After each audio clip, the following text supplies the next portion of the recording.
No one is coming to save you, not your family, not your friends, not time. I learned this too late. I waited most of my life. I thought someone would help me, and nothing happened. If you understand this now, you still have time. I used to believe that patience was a virtue, that if I waited long enough, things would fix themselves. I waited for the right moment. I waited for the right words. I waited for people to change. Years passed quietly. Nothing changed. That's how life slips away. Not suddenly, not dramatically, but slowly, while you're waiting. I didn't understand how quietly life was passing me by. There was no warning, no moment where everything collapsed at once. Days looked ordinary.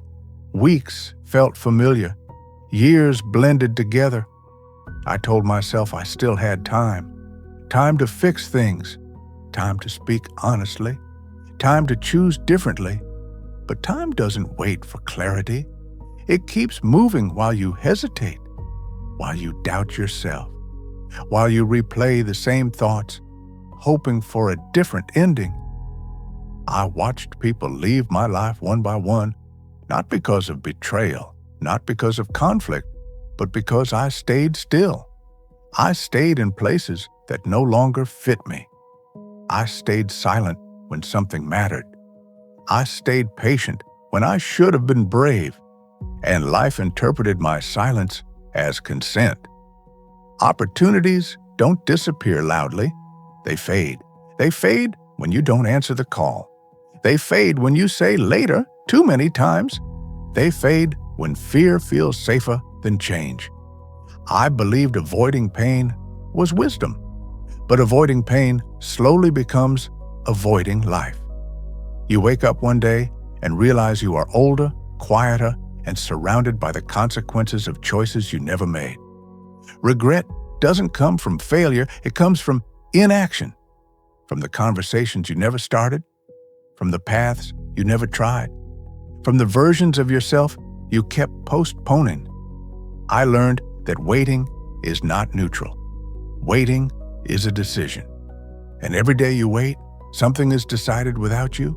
People move on, circumstances change, doors close gently without asking if you are ready. What hurts the most is knowing that nothing stopped me except my own hesitation. No enemy, no disaster, just fear disguised as caution.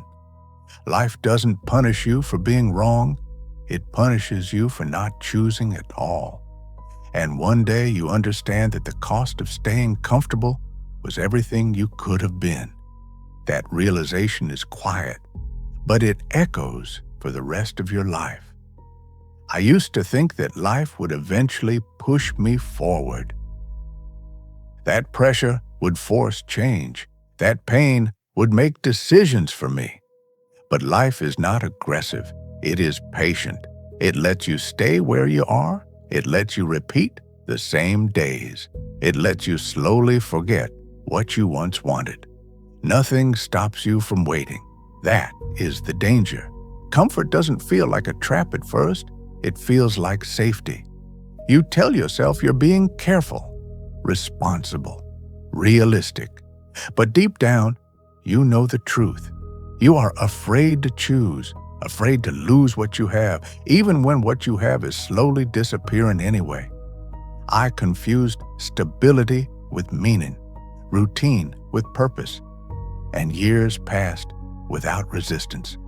Life didn't argue with me, it simply kept going.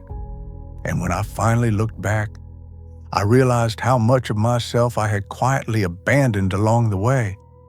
The version of me who wanted more, the version who asked difficult questions, the version who believed time was infinite. That version didn't die. It just waited. And waiting became its prison.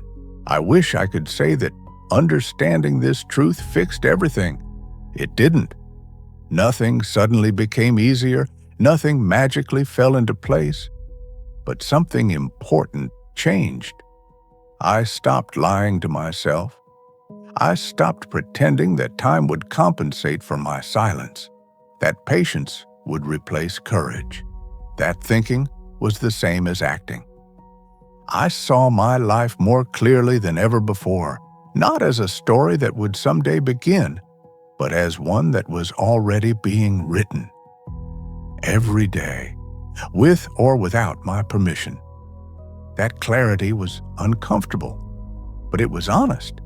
For the first time, I understood that responsibility is quiet. It doesn't announce itself. It doesn't demand attention.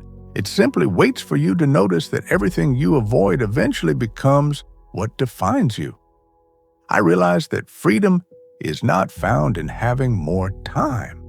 It is found in using the time you already have, not perfectly, not bravely every day, but deliberately.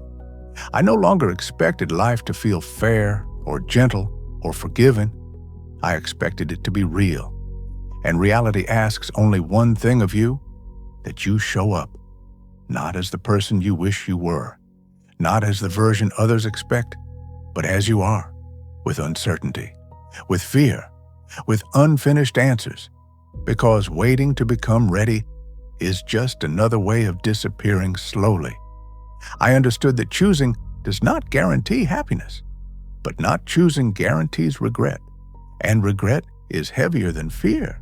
Fear passes, regret stays.